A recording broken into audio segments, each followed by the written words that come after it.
Thanks for being here. Subscribe to Cheating Stories Best, so you don't miss new stories.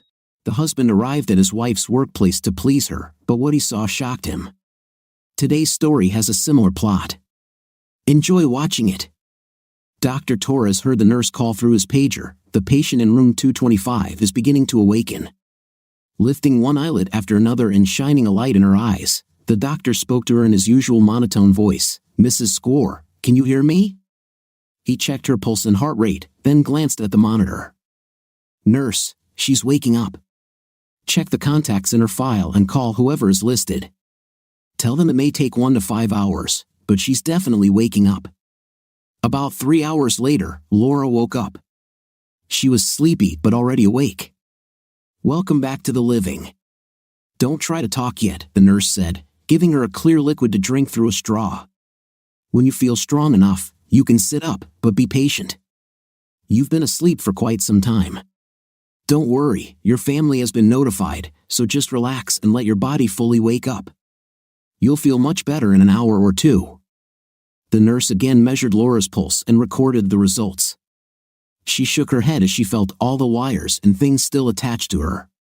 Laura knew she was in the hospital but couldn't remember why. She saw and heard what was happening around her, but her brain was not yet working properly. Her body felt strange and weak as she looked at the tubes entering her. "Don't worry, we'll get all these things out of the way soon. We just want to watch you a little more.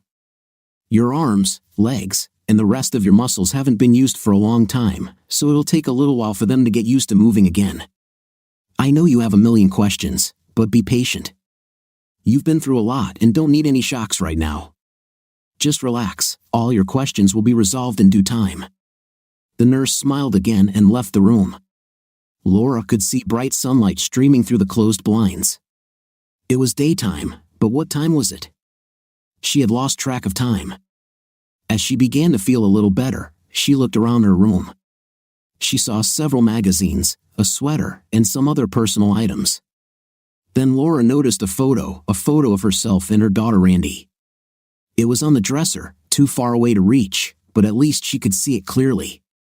She looked around the room again to see if there were other photographs, but there were none. She closed her eyes and took a deep breath. "I'm alive," she told herself. About 4 hours later, after she had done her best to finish her first real meal, a nurse came into the room. "How are you feeling?" "Better, but next time, can we order Mexican food?"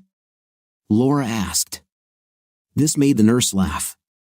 "Well, if you've got your appetite back, I think you're strong enough to receive a visitor or two," she said, looking toward the door. "There's a young lady standing outside the door who's been waiting here for 3 hours. She's pacing back and forth like a caged animal, and she told me that if I don't let her in soon, I'm going to need 3 orderlies to restrain her. So, if you're ready, I'll let her in. But if your numbers go up, I'll kick her out. Is that clear?" Laura nodded and sat up straighter in bed. She was right. Randy burst through the door. "Mom! Mom!" she screamed with tears in her eyes. She kissed her mother's face and hugged her tightly. "I thought we lost you. When they said you might never wake up, I didn't believe them. I said you would fight. How are you feeling? Are you in pain? Do you need something?" Questions rained down one after another as she wiped her eyes with her sleeve and sniffed.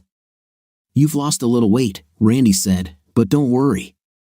When you get out of here and start eating real food, you'll gain weight quickly." "Mom, it's so great to have you back," she said, hugging her tightly again. "The doctor told me that if all goes well, you'll probably be able to get out of here by the end of the weekend." "God, you look great, Mom." Randy calmed down a little. She was excited to see her mother awake for the first time in over 6 months. It had been a long journey with many difficulties, but now her mother was back, and she would make sure her homecoming was something special. When Randy noticed that her mother was beginning to get nervous and glance at the door several times, Randy's face changed a little. Did she remember? And if she remembered, how long? These were just some of the questions that ultimately needed to be answered. Then Randy remembered what she had been carrying in her purse for the past 2 months. Her father had given it to her and asked her to do this little thing. She agreed, but now that her mother was awake, she wasn't sure she could do it. "Does everyone know that I've come out of a coma and am ready to receive visitors, Mom? I called everyone on the way here, but I told most of them to wait a day or two so you wouldn't be overwhelmed all at once," Randy said. "I also didn't want you to be interrupted all at once. The doctor told me to make sure you stayed calm and threatened to kick me out if I upset you, so I tried my best not to." When her mother looked at her with a strange expression, Randy realized what would happen next. Laura had a distant look on her face, trying to remember something. Finally, she asked the question Randy had been most afraid of since entering the room. "Please, please, please let it be something else," Randy prayed silently. But Laura asked, "Mom, is he coming?" "No, Mom," Randy said, trying to keep her voice steady. "I called him on the way here, so he knows you woke up, but he said he won't come." Laura looked sad, as if she had expected this but was hoping for a different answer. "Evan said he'll come over tomorrow after work, and Grandma and Grandpa will come over tomorrow night. Your sister Patty is on her way and should be here in about an hour. I told her to give us some time together before she comes." "I'm so sorry," Randy told her, watching as her mother's face fell into sadness. "It's been hard for all of us after the accident, but now things have more or less settled down. Do you want to know what happened in the world while you were sleeping? We elected the first black president. Isn't that great? The economy is still struggling, but it's starting to recover. Your boss said your old job is waiting for you when you're ready to come back. Isn't that great?" Randy tried to avoid this long overdue topic, but she knew it wouldn't go away. Her purse felt as heavy as a 1,000-pound weight, and she finally set it down on the bedside table. Randy knew she shouldn't upset her mother, but it wasn't her fault. They talked about everything and nothing for the next hour. They looked at each other, and Randy mentioned that someone had been there with her almost the entire time. Laura asked how everyone was holding up and apologized for being such a burden. "Mom, you weren't a burden. And if that man hadn't run the red light, none of this would have happened. I don't know if they told you, but what the hell, you don't even know, he died in the accident. The report says he died instantly." This statement brought a sad look to Laura's face. "Well, stop talking about it. You're awake, and you'll be as good as new. I'll make sure you get better. It'll be just like old times." Laura looked at her daughter and said she would never be the same again. Now she remembered how she ended up here, not the accident itself, but what happened during it. She remembered yelling at Ed to slow down, screaming when she saw the truck right before it crashed into them. After that, everything went blank until she woke up this morning. "Do you think Dad will talk to me?" Laura asked. But Randy just shook her head. "Mom, maybe later.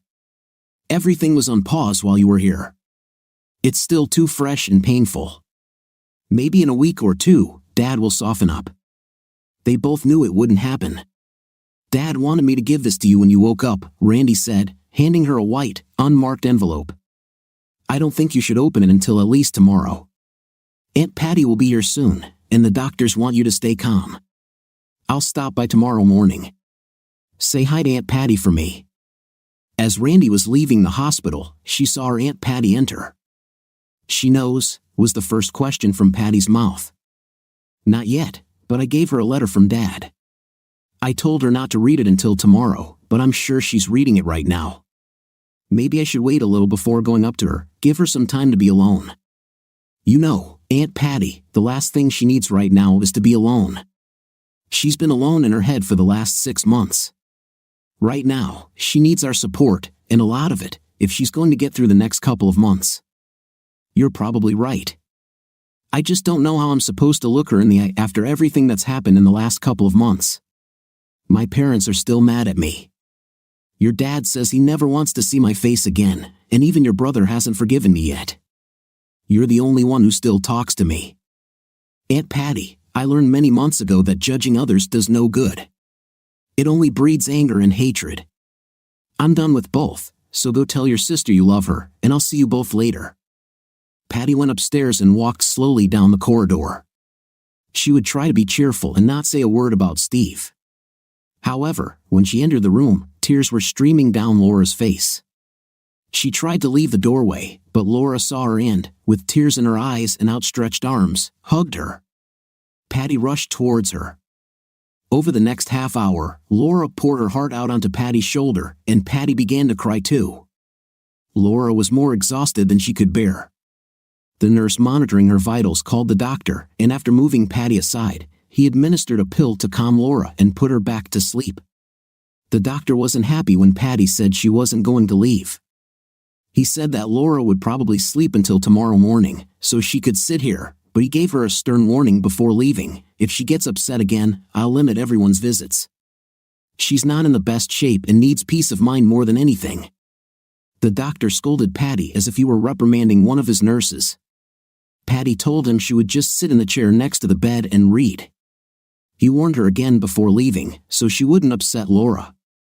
Little did he know that it was not Patty but the letter Laura was holding that upset her so much. Laura returned to the world of dreams. She looked peaceful as she had for the past 6 months, but this time she was about to wake up to a completely different life. There was a pile of papers on the floor next to her bed. Patty picked them up and placed them on her lap. She looked at the first page and shuddered. No wonder Laura was so upset. Flipping through the pages, she found one wet with tears and realized that Laura had read this far before losing strength.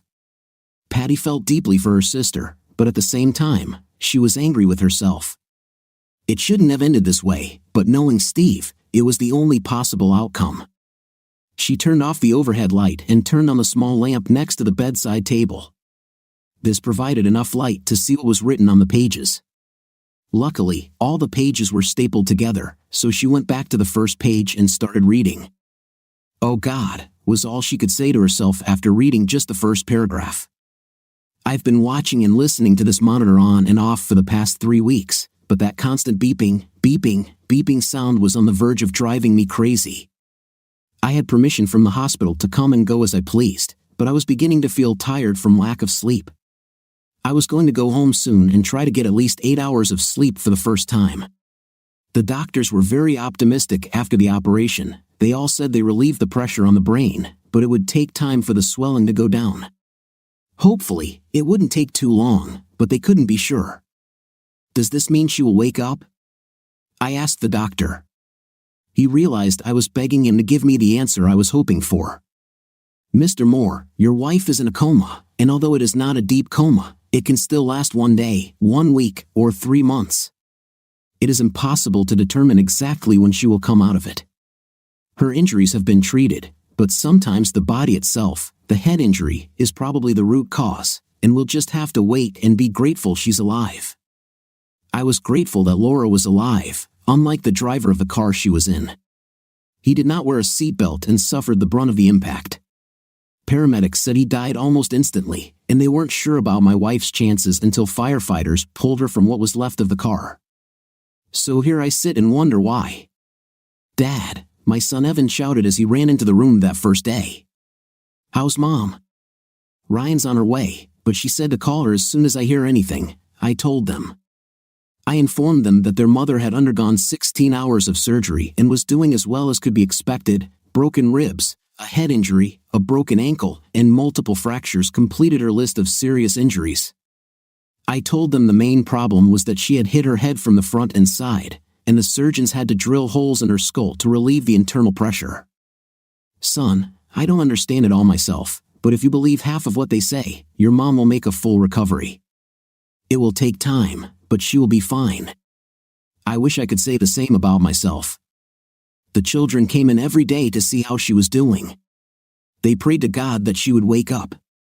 I became a regular visitor to the hospital for the first couple of weeks, eating almost all my dinners in my wife's room. I would stop at McDonald's and get Chinese food or bring a large pizza to share with the nursing staff. Basically, I was just marking time until she woke up. "How's Laura?" asked my boss, Keith. "She's recovering, and the doctors say she should wake up any moment." I lied about that part. "She's in our prayers," he said, patting me on the shoulder. "If you need more time, just tell me." Thanks for the offer, but being here at work helps me stay sane and a little distracted.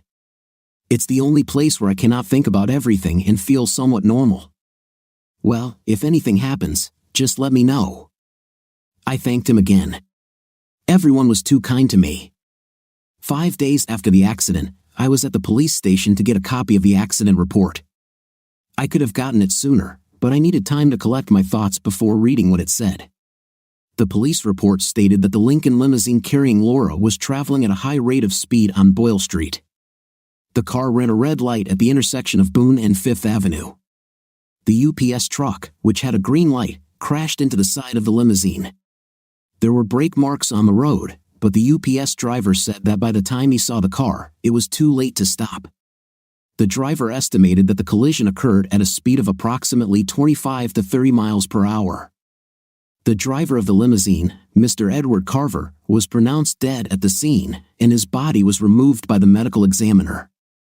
I thought for a moment and could not remember this person. I looked at his home address and saw that he lived completely on the other side of town from our house. Later that night, I found on the internet that he was married to a woman named Carol and had an 8-year-old daughter. When I arrived at the hospital after work, I found Randy giving my wife a hand and foot massage. "Dad, I read that physical stimulation can sometimes help a person come out of a coma.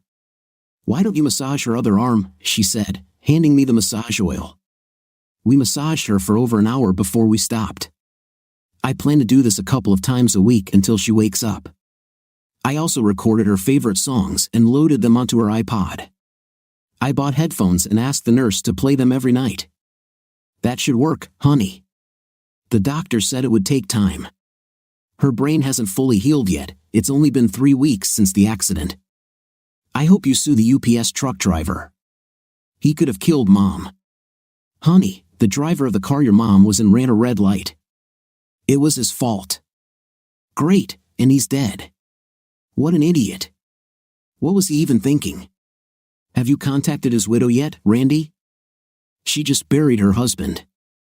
God, leave the poor woman and her daughter alone to mourn him." "I guess you're right. I'm grateful Mom is still alive." I didn't say anything. The only thing that wasn't mentioned in the police report was that I was in the car right behind them and saw it with my own eyes.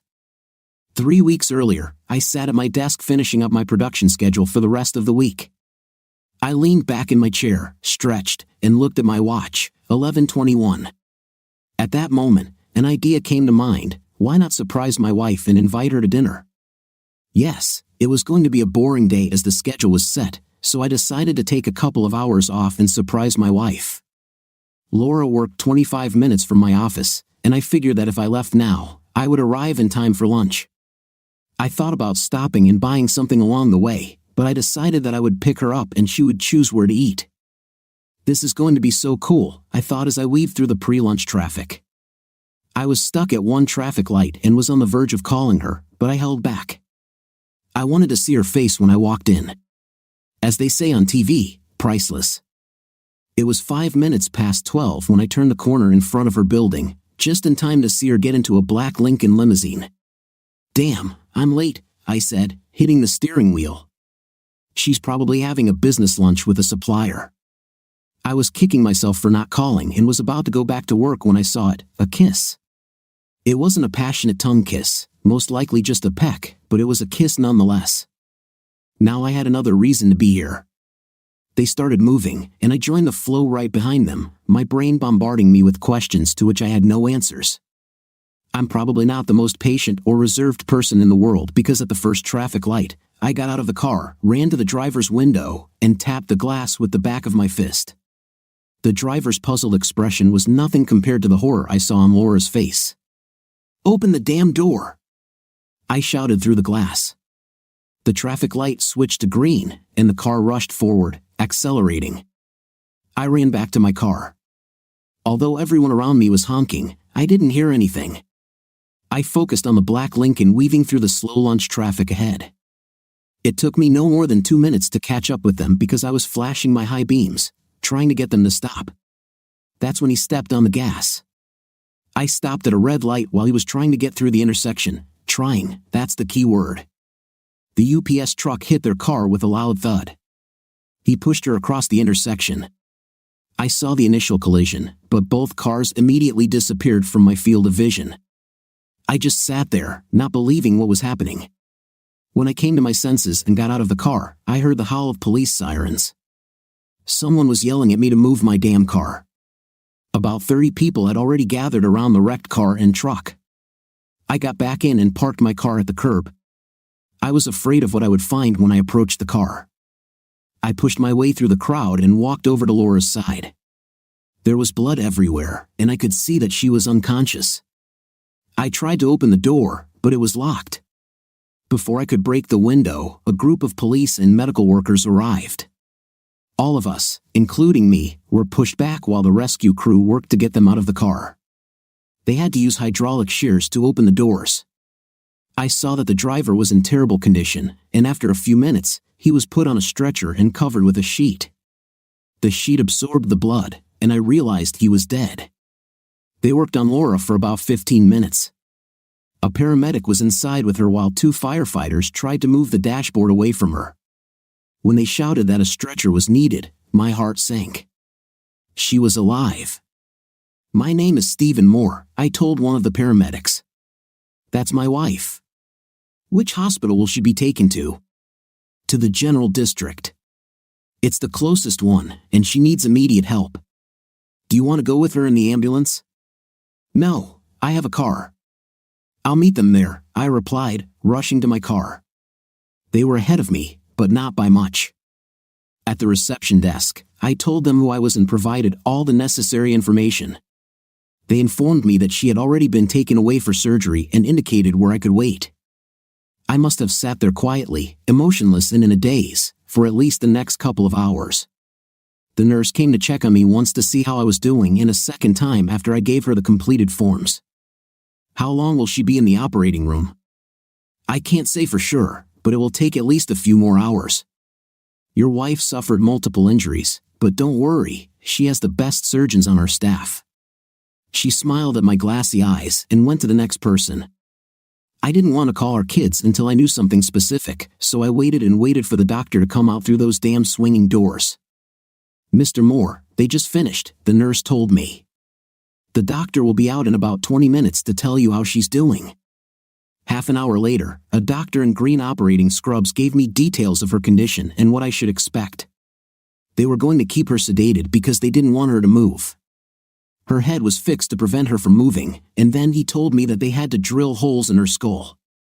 "Mr. Moore, it's not as bad as it sounds, and your wife came through the surgery well. She's not out of the woods yet, but everything went as expected. We'll know more in about 12 to 24 hours. Go home and rest. There's nothing you can do here." He was right, but I stayed anyway. "Evan, it's Dad," I said into my cell phone. "Mom had an accident." I talked to him while he got dressed and went to me. He said he would call Randy and see me in about 20 minutes or less. "Drive carefully. I don't want to visit 2 people here." He arrived, and Randy arrived. I told them everything I knew. After 3 cups of coffee, I convinced them to go home and rest. I said that I would stay until she left the intensive care unit and was transferred to the ward. "I'll call you if anything changes," I told them. "Go home and get some sleep. There's nothing you can do now anyway." I almost had to physically kick them out. When the doctor told me the next day that Laura had fallen into a coma, I wondered what else could go wrong. However, after the second day, when I heard from others that falling into a coma after such an accident was not uncommon, I wanted to scream. This continued day after day, week after week, without any change in her condition. She was healing, but she was still in that damn coma. I looked at her for hours. She looked so peaceful, with dozens of tubes and wires sticking out of so many parts of her body. The wounds on her face and forehead were almost completely healed, but she would probably want to have plastic surgery to reduce their visibility. I went to work, spent evenings in the hospital, and came home only to sleep. Life was terrible. If it were for that late call one evening after returning from the hospital, I would still be stuck in the same routine. "Mr. Moore," a female voice asked from the other end of the line with some uncertainty. "Yes, this is Stephen Moore. How can I help you?" I answered in my now usual tired voice. "Mr. Moore, my name is Carol Carver. My husband is Edward Carver." I stopped her there. "Mrs. Carver, I know who you are, and let me take this opportunity to tell you how sorry I am for you and your daughter." "Thank you." May I ask you about your wife?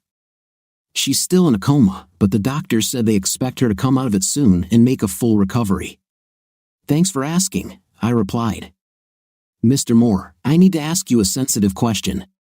I know this may be inappropriate, but I need to ask, she said, her voice shaking but getting louder. Why was your wife in the car with my husband? I froze for a minute. That really is the $10,000 question, I eventually answered. Over the next hour, we talked, or rather, exchanged bits of information. If, and I emphasize if, they were having an affair, neither of us knew about it. Ed wasn't supposed to be back in town until late that evening. When they called me, I said they had the wrong Edward Carver. My Ed's plane wasn't supposed to land until 9:30 that night. When the police confirmed his identity with his driver's license and credit cards, I lost my composure. I thought about telling her that a lot of what happened had to do with me, but she probably would have just hung up. In that case, I would never have known whether the affair was real or whether he was just a close work friend. Carol, what exactly did your husband do? He worked for Canon. He rented copiers and printers for companies in the Southeast. Last I heard, he was finishing up business in Mon, Georgia, and was supposed to be home around 10:45 that evening. I didn't discuss it with his boss since I was still on his health insurance for another 3 months. I can't jeopardize that in any way. Have you checked his emails and text messages on his phone? I got his laptop and cell phone from the impound lot, and although your wife's company is listed there, I didn't find anything unusual. I don't want to believe he cheated on me, but at this point, I just want to know for sure. Carol, why don't I look up some information on my own and call you back in a couple of days? Maybe there was something, but to what extent, I'm not sure. We exchanged phone numbers, and I began my own investigation. I didn't find anything. If they were having an affair, I couldn't find any evidence. The only time we spent apart, other than work, was when she and her sister went out to dinner or shopping together. Sometimes I even joined them, so I knew there was nothing suspicious there. On Friday night, I searched through our bedroom, office, and garage looking for something. I didn't know what exactly I was looking for, just something unusual. No emails, text messages, cute lingerie I'd never seen before, or undocumented expenses like hotel rooms. I didn't find anything. Thank God. I even went so far as to go to her work and look at her desk. I used the excuse that I had lost one of Laura's credit cards and needed to find it or report it stolen. As I said, nothing. I talked to Carol and even took her out to lunch to compare notes, but she didn't think it was appropriate given the circumstances, so we just talked on the phone. After about 6 weeks, neither of us could find any connection between the two other than that Ed's company owned a rental copier at Laura's place of work. They probably just went to lunch to discuss renewing the lease, I said, not really believing my words. After all, I saw the kiss. If it had been a kiss on the cheek, like between friends, I would have forgotten about it a long time ago, but this was not the case. It was a kiss on the lips, and it looked like it wasn't the first time. It was too automatic and natural, as if it was expected. You don't believe it any more than I do, Carol said. Neither of us found anything. There are no connections between them. Steve, deep down, I know there was something, but you're probably right. Anyway, what difference does it make now? I just wish I could close this chapter. You have your wife, even though she's in a coma. She is still alive. My husband is dead, buried but not forgotten. Now when I hear someone say what a good husband and father Ed was, I feel sick because I think he may have cheated on me, and it's driving me crazy. I guess it doesn't matter now, but can you do me a favor? If and when your wife wakes up, please find out for me what really happened. I think it doesn't matter to me or you right now, but these intrusive thoughts will drive me crazy. If he cheated, well, he paid the ultimate price. However, if he didn't cheat, I don't want to feel angry towards him for the rest of my life. Do you understand what I mean? Don't worry, I'll get some information for you because I need it too. This is how life continued for the next few months. I went to work, to the hospital, and finally home to sleep, day after day. It was possible to set the clock according to my schedule. Then, out of the blue, Carol called. Steve, Ed's work sent a box with some personal items that I missed, along with some mail that went directly to his work. Among all of this were 2 Visa bills for an account I knew nothing about. Apparently, he rented a room at the Hilton Hotel near the city center once a month. The only problem was that he had to be on a business trip these days. This new information brought me back to reality. Carol, can you give me the last 3 or 4 dates, and I'll try to match them with what we were doing during that time?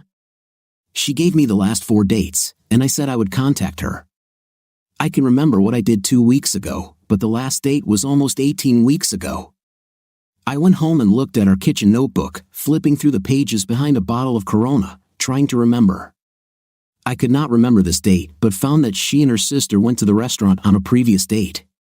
Then I remembered something Carol said. She checked Ed's planner. Everyone at Laura's work wanted to know how she was doing, and the only answer I could give was that she was stable but not changing. This time, I knew exactly what I was looking for and found it in her desk drawer, her planner. I took it and went back to the car.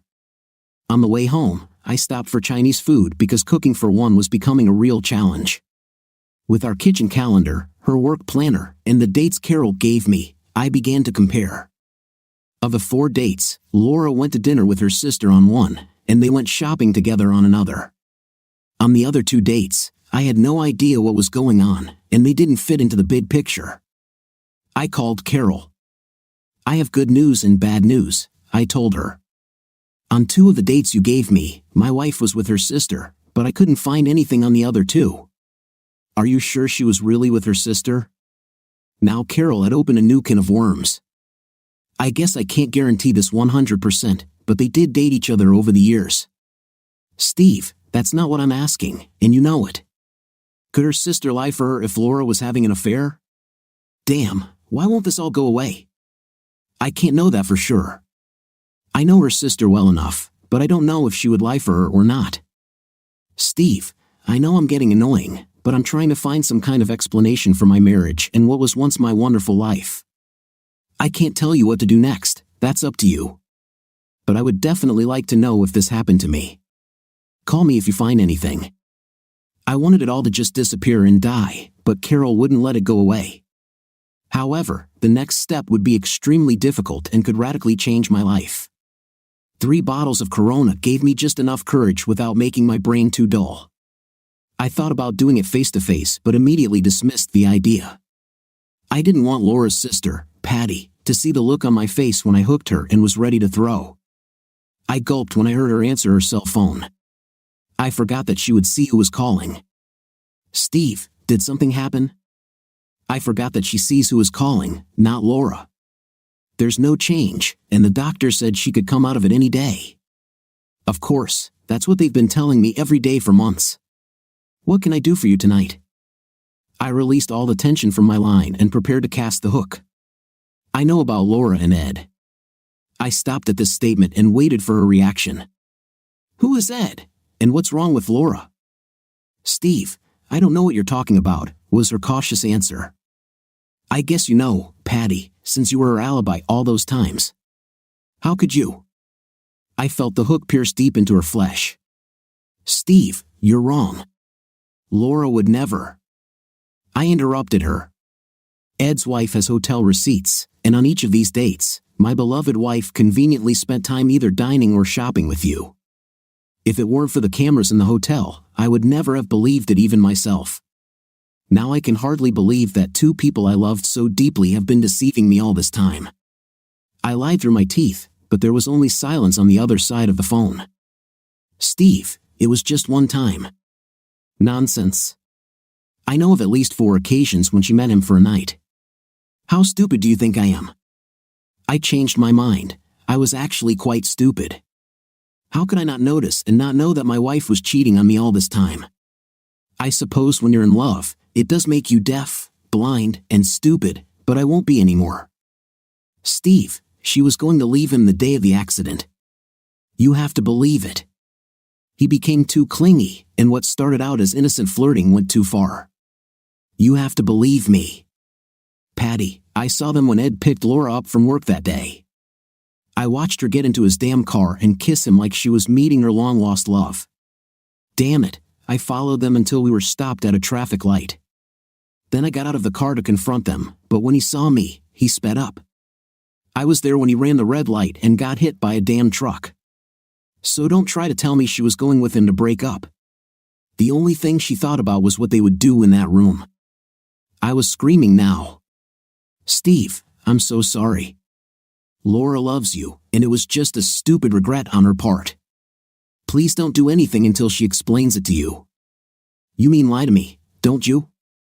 I have to admit, you played well. I never would have thought that my loving wife was capable of cheating on me and that my sister-in-law helped her do it. You disgust me. The telephone connection died along with my marriage. 20 minutes later, Bob, Patty's husband, called. Steve, I sure as hell didn't know what they were doing there. You have to believe it. If I had known, I would never have tolerated what the party did. You have my sincere apologies for what happened to you, and I can ensure this doesn't happen again. He was right about that. Thanks, Bob. I didn't think you knew, but you don't have to worry anymore. Steve, I know you're really angry right now, but don't do anything you might regret. Give yourself a couple of days to cool down, and if you need someone to talk to or drink with, I'm at your disposal. I thanked him and told him there was nothing I could do at the moment. Laura was still in a coma, but I told him to tell his wife to stay away from me. I drank 2 more beers and then went to bed. I didn't sleep, I just looked at the black ceiling. Around 10 o'clock on Thursday morning, I called Carol and invited her to lunch the next day. I chose a place where I could get a semi-private room because I knew there would be a lot of screaming, and I warned the waiter to leave us alone unless he heard gunshots. When Carol arrived, she ordered a drink. I told the waiter to bring her another and leave us alone. Carol, you were right. Ed and my wife were having an affair. Her sister was covering for her, and with Ed on the road, it was easy for us to be fooled. That idiot, how could he do this to me, to us? Well, at least now I know what kind of person he really was. I only wish I could face him and spit in his face, make him suffer the way he made me suffer. Carol, there's something else I haven't told you, and I want you to listen to me completely before you speak. I don't know how to say it any easier, so I'll just say it. I looked at her one more time before starting. I saw them together the day of the accident. I was going to surprise Laura and invite her to lunch, but when I arrived at her work, she was getting into your husband's car. Through the back window of the car, I saw her kiss him and began to follow them. A few blocks later, I got out of the car to run into them, and from that moment, everything went downhill. Your husband saw me and sped up, and my wife was freaking out in the front seat. I stopped at the traffic light they passed. I saw the UPS truck hit them, and I saw the firefighters get your husband out of the car. I'm so sorry, I was indirectly involved in the accident, but I never wanted that. She started screaming and crying at the same time. Why didn't you tell me about this months ago? You knew they were deceiving us, and you didn't say anything. Carol, all I saw was one kiss. That's all. But she continued to attack me, saying that I killed her husband and it was my fault. Carol, expletive, off. I didn't give your husband permission to sleep with my wife, and I certainly didn't put his foot on the gas and make him run a red light. I was trying to figure out what the hell was going on, and if this was what I thought, I would have stopped it right there. I was shaking. I was so angry at Carol, at Laura, at Ed, at everyone for everything. But your wife is still alive, and my husband is dead. You can get answers and find comfort. What about me? I'll just have to wonder why he did it. She continued to cry. I walked around the table and tried to console her. She tried to push me away, but I insisted. I know you don't want to hear this, but in a way, you're in a winning position now. You can move on, find someone else, get married again, and never see him again. But because of the kids, I'll have to see the face of my cheating wife and constantly remember what we had and what we lost. I can find out the reason, but what will it change? My marriage is over, and I will have to grieve just like you. We ordered and ate lunch, for that matter, for a different reason. Since we were already here, I stopped drinking alcohol because I didn't want to add a DUI to my existing problems. After about 15 minutes, we started talking again. We had a connection because neither of us ever expected it to happen. For the first time, we talked about something other than our spouses. She told me about her daughter, and I told her about my 2 children. If it weren't for the real reason for our meeting, it would have been a very pleasant lunch. Carol described her marriage as good but sometimes difficult, as Ed was often on the road. Steve, every marriage has problems, and ours was far from perfect, but I never expected to be caught off guard like this. If only he had told me he was unhappy or unsatisfied. I know we could have worked it out. You can't solve your problems by bringing in a third person. I'm sorry I exploded at you. I'm just so angry all the time now, but I just want to look him in the eyes, shake him, and ask what he was even thinking about. I know it will get easier over time, but what should I do until then? I think you're doing what I'm doing, taking it one day at a time. Now that everything is out there, I'm going to have to make some tough decisions that will affect not only Laura and me but a lot of other people as well. And I, like you, want to know why she threw a great marriage away with someone else. But until she wakes up, I won't know. We finished lunch and decided against dessert. Carol wasn't sure what she would do moving forward, but at the top of her list was selling the house. She said she couldn't afford it anymore, and it held too many memories. I'll probably move back to Ohio and live with Mom and Dad for a while. Thank God life insurance and Ed's pension paid off all our debts, so I can start over with a clean slate without any debt hanging over my head. I've only been working part-time and told my boss yesterday that I was leaving at the end of the week. I've heard it a million times before and said it myself. I'm sorry this all happened. You and your daughter don't deserve this kind of hardship. She thanked me, and we left together. Are you okay to drive? I asked. Yes, I'm fine. Thank you for not hiding the truth from me. Even though I didn't want to hear it, it's better to know than to continue to think that I could be wrong. She kissed me on the cheek.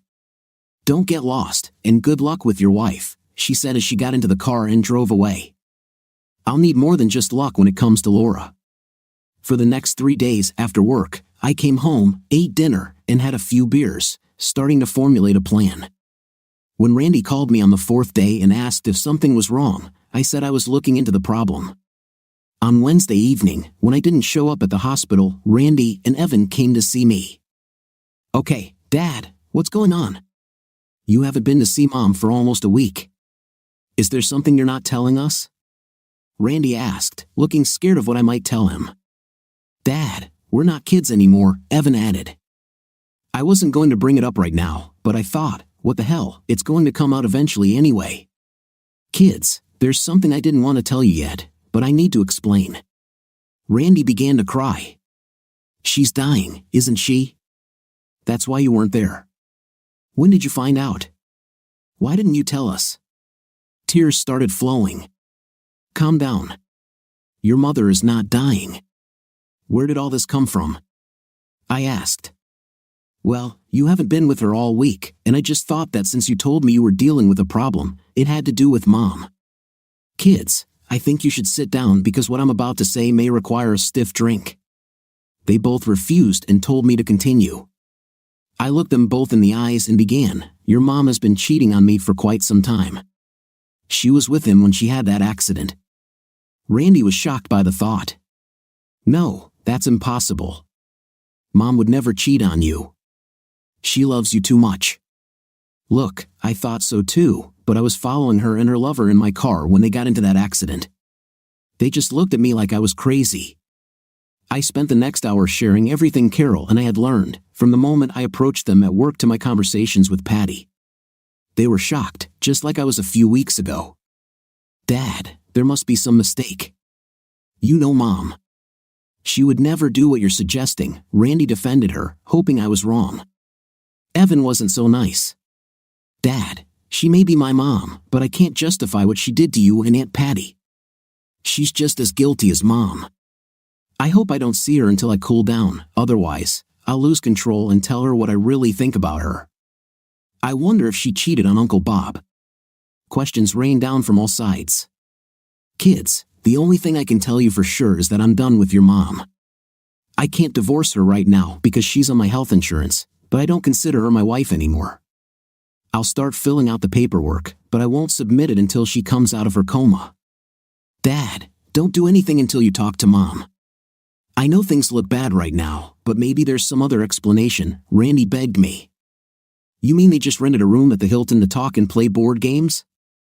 I didn't mean to offend my daughter, but damn it, we all know what she was doing there.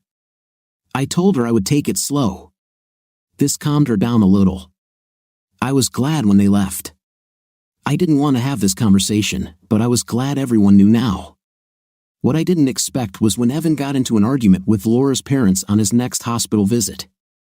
They noticed that I no longer came to see their daughter, and then he told them the whole dirty truth without leaving out a single detail. I heard they were shocked. One of the nurses had to tell them to lower their voices when Evan called Laura a cheater, and her father objected. My daughter is not like that, her grandfather shouted back at Evan. Steve must have done something, Grandpa. My father never did anything to my mother. He always treated her like a loving wife. Why she decided to take a lover is a mystery, but I will never forgive her for what she did to my father and our family. Things seemed to go downhill from there. Patty sent me an email trying to explain the who, what, and why, but after reading it, I simply replied that I never wanted to talk to her again and deleted it. How stupid did she think I was? So, from that night, I began to build a new life. I didn't try too hard to tell anyone about my problems, but when my boss kept asking how Laura was doing, I pulled him aside and gave him the short version. If he sympathized with me before, now he sympathized with me twice as much. Everyone I told felt sorry for me, but I began to come to terms with it. I was going to share everything I understood. However, if she died, it would be even more difficult to resolve everything, so I decided to wait. The only thing I did one weekend was write a letter to Laura. I expressed all my feelings, including my pain, and asked Randy's daughter to tell his mother if and when she came out of her coma. I had already stopped going to the hospital, and Evan rarely came there either. At Randy's insistence, Randy thought it would be best if I gave Laura the letter myself. But when I said I never wanted to see her again, he finally agreed. Soon after, Laura woke up. Now that Laura was back asleep, Patty began to read the letter Steve had written to her. Laura, if you're reading this, it means you've finally come out of your coma, which, unfortunately, I can't say I'm glad about. I don't know how many times since that fateful day I wished for you to die in that accident. Your look out the driver's window that day said it all. You were caught. Ed really was a dumbass, wasn't he? Only a real idiot would try to drive through a busy intersection at lunchtime. If you don't already know, he died on the spot. It's just a shame I couldn't reshape his face properly, but the UPS truck beat me to it. Patty and I had a serious talk, and as you can imagine, she is no longer one of my favorites. Ed's wife found the credit card he used to rent your love nest. After checking the dates with your planner, we put 2 and 2 together. Patty was still lying to me right before I told her I didn't want to talk to her anymore. Bob called back and apologized for his stupid wife, but the damage was already done. I have to admit, you were good, I never would have guessed. Even after Carol made the accusation that you were both deceiving us, I told her that she was very mistaken. Even now, I still find it hard to believe how I could have been so naive and blind. It still upsets me. I guess when you love someone as much as I loved you, you just never think that this person could do such a thing. I hope it was worth it. Just so you know, the kids know everything now too. Randy took the view that everyone makes mistakes and essentially forgave you, but Evan and your dad had more than one heated argument after he called you a cheater in front of him. Your parents aren't happy either, but they'll forgive you in the end. For Evan, things will be different. Be careful around him because he, like many others, is angry at you right now and doesn't understand what you're up to. As far as I'm concerned, we're done. The moment you walked through the door with your new lover, Ed, it was all over for us. Patty tried to tell me it was just one time until I told her what I knew. As I said, you both truly deserve an Oscar for your performances as a loving wife and caring sister. Don't wait for my voice, you're still on my health insurance until we iron out the final details. This way, you won't be saddled with thousands of dollars in medical bills. The house is going to be sold, and I've thrown our bed to the curb. Probably, you had an intimate with the guys in our marital bed, and as soon as I found out, I couldn't bring myself to sleep in it anymore. We can divide all our assets equally, and everyone will be left with their own 401k. I strongly advise you not to create problems or contest this divorce, otherwise, I will drag your name through the mud. I will tell everyone what you really are. No one at your job knows anything yet, and your job is waiting for you when you get better. As for me, I never want to see your face again. I don't want to talk to you or have you write to me anymore. At first, I wanted to know why. Why did you do this? Was it me, or something I did or didn't do? But then I thought, to hell with it. I finally realized that it doesn't matter why, just that you did it.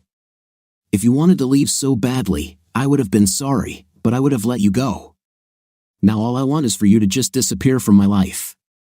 I know there will be some problems in the next couple of months, but I will send you the name of my lawyer when I find him so you can contact him and not me. Like I said, I was waiting for you to wake up or die, whichever came first, before I started doing this. So, as a goodbye, I hope you have a miserable life, and when you look in the mirror and see all those damn scars, I hope you feel a burning pain for what you lost. I'm not going to hold myself to high standards because you certainly didn't. I'm angry, bitter, and, as I said before, I wish you had died in that damn accident. He didn't even sign it. Patty didn't blink once the entire time she read the letter. Steve had described everything quite accurately, and although she knew the intimate details of Laura's affair, she would never share them with anyone else. She believed that if blood cannot be trusted, who can you trust? But Laura didn't read the letter to the end, and Patty didn't know how she would react when she finally finished reading it. Patty was worried about Laura. Patty also knew that Steve had no chance of taking her back. Well, at least she'll still have a job when she gets out of the hospital, she told Laura. More than once, she had warned Laura that she was playing with fire, but Laura insisted that Steve would never know. She fully admitted that the night wasn't nearly as good as it had been with Steve, but their intimate life had become boring and she needed to spice things up a bit. However, as it turned out, it was not the heat but rather the acidity. Laura told her that she was going to end the relationship because Ed was becoming too pushy and demanding more and more time with her. He was no longer content with just casual meetings on the side, now he wanted dinners and evenings with her. It was now common knowledge, at least in their family, that she had cheated on Steve, and Patty only hoped that their parents and Evan would eventually forgive her. After all, a family is still a family. When Laura woke up, she was sure that it was all one of those crazy dreams caused by medication. She had flickered in and out of consciousness for the past 36 hours. When she noticed Patty sleeping in the chair next to her bed, she felt relieved to see someone with whom she had shared so much of her life. Laura touched Patty's shoulder and saw her flinch and then look at her. "How do you feel?" asked Patty. "Much better." "Have you been here all night?" "Yes, I fell asleep a little after 10 in the evening." "Forget about me." "How are you feeling?" "I needed that sleep. I had the craziest dreams. Luckily, they were just nightmares." Then she saw the letter on Patty's lap. "Oh damn, it wasn't a dream," she said, starting to cry again. "Laura, look at me," Patty told her calmly. "If you don't calm down, they'll calm you down again. Do you understand?" Laura nodded. "What you need to understand is that Steve knows everything. Even though you were careful, you left marks on paper, and now everyone knows. He doesn't want you back and was waiting for a divorce until you woke up. Patty, maybe there's a chance. If I could just talk to him, I could make him understand that it was just a stupid hookup and just an intimate. Maybe he'll give me another chance. Could you talk with him?" "Laura, I'm one of the last people he'd want to talk to. Remember, you used me as an alibi. Hell, it took me weeks for my husband to forgive me after he found out what I did. Bob thought I was cheating on him too. No, the only one you have a chance with is Randy. She forgave us both and kept Steve informed of your condition. Steve might listen to her, but I really doubt it. I told you what will happen if he finds out." I know, but it was so tempting and exciting in the beginning. Then it just became something I did when Ed was in town, feeling like a young girl at school again. This time I was going to go with him as he asked. I know it was stupid, and I let the situation get out of control, but I never thought I would get caught. I never felt love for Ed, and I never loved Steve less. Laura, that was the problem. You didn't think. She was right. Over the next 2 days, Laura was poked, tested, and examined. Everything was normal or normal enough for her to be discharged. She will need additional surgery on her right arm and lower left leg to remove small bone fragments, but this could be done at any time in the future. Randy was with her every step of the way and prepared the bedroom in her apartment in anticipation of her mother. "I took most of your clothes from the house, and Dad left your car with me a couple of days ago. He paid for the insurance until the end of the year. Dad is leaving town in a week or so and said you could come into the house and take everything you want. He said he wants to put it up for sale as soon as everything is cleared out. I have a bunch of cards at home for you from, I think, everyone you know. After a week, I told everyone to stop sending flowers. Your room started to look like a flower shop. Tomorrow morning I'll pick you up. Evan has a van, it will be easier to get in and out than my little car. Get some rest tonight, we have a big day tomorrow." With that, Randy left, at least for the time being. Laura spent her last night in the hospital thinking about what she had done and trying to figure out a way to bring Steve back, if possible, or at least get him to talk to her. Maybe after a good night's sleep, she could come up with a plan. After 3 weeks at Ryan's, they were able to move back into the house. Steve and several of his friends had left town. Laura and Randy had the whole of Saturday and Sunday to look around. The house was in disarray, partial ash and broken glass in the family fireplace caught their attention. Photos, all the photographs from all the years of their marriage, were there. Most of them had been reduced to coal, but a few around the edges still remained. It looked like Steve had just dumped them all in there and set them on fire, just like Laura did with her marriage, she thought. Wedding photos, pictures from family trips, and even 2 family portraits were gone. How could Dad do this? If he didn't want them, I would have taken them. Now we have nothing from all our vacations and trips. Randy looked sad as she looked at the charred remains in the fireplace. "Randy, I think that was the idea," Laura said, sitting on the hearth and pulling out whatever was left. Apart from the furniture, there wasn't much left. They filled 3 large trash bags with things, and as Randy loaded them into her car, Laura looked around one last time. 24 years together and all that was left were a few things, a few mementos, and 2 wonderful children, one of whom still didn't speak to her much. The last thing Laura took was the box Steve gave her for their first Christmas. There was little money, and they agreed not to give each other gifts, but apparently, he saw the way she was looking at it in the store and somehow found the money. It was the first thing they put up for the holidays and the last thing they took down. She was quite surprised that he didn't burn it too. Since it was old, it would have burned like a match. With one last tear, she closed the door and walked out of her old life, waiting for Randy's car. Over the next 4 months, Steve and Laura settled their shared life. The money, the stocks, and their retirement savings were all gone.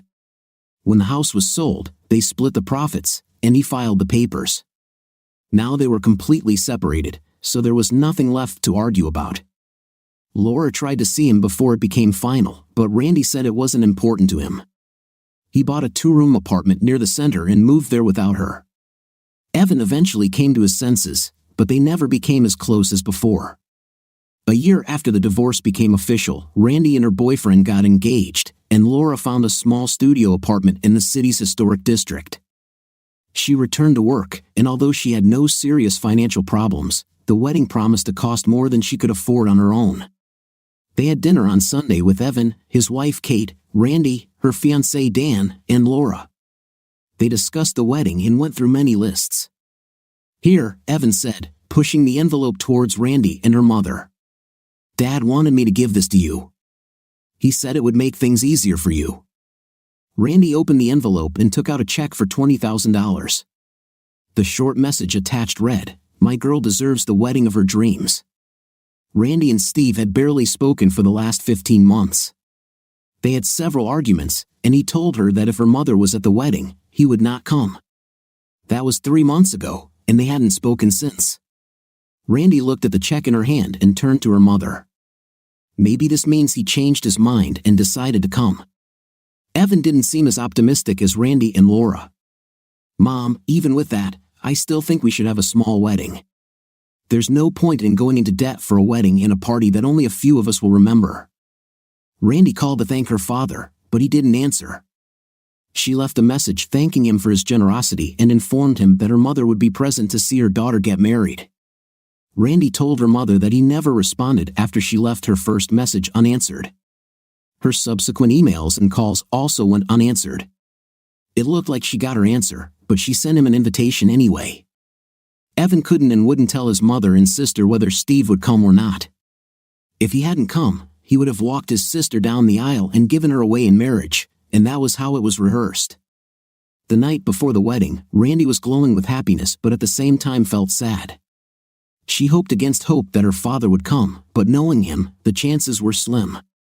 "Tell him I'm not coming," Laura told her daughter. "I had the pleasure of planning your wedding and even saw how everything would happen. He is your father. He deserves the right to marry you. Because of me, he will not come, and I will never be able to forgive myself for this if I ruin the most important day of your life." She told her daughter, "I've come this far without him, a few more steps won't make much of a difference." From day one, I had no intention of going to Ryan's wedding, especially knowing Laura would be there. She turned our marriage into a farce, and I hated her with every fiber of my being. I don't know how many nights I spent praying that something would happen to her or that she would relapse because of the accident. Even the mention of her name made me furious. God, how I hated this woman. It took me 6 months of therapy and anger management classes to get any control over my emotions surrounding Laura. I hoped that she would bail out and skip the wedding after everything she had done to our happy family. But since Randy forgave her and her damn sister, she thought everyone should do the same. Not my rules. Randy convinced me for months, and when she couldn't, Evan started. When I heard the money was running low, I cashed in a bond or two and sent her enough money to make sure it would be a memorable day. When Evan said he would walk her down the aisle and marry her, I felt a pit in my stomach. Damn it, when will this end? 2 days later, and the day before the wedding, I realized it will never end, not until one of us dies. For the rest of our lives, I will have to put up with her for the sake of the children.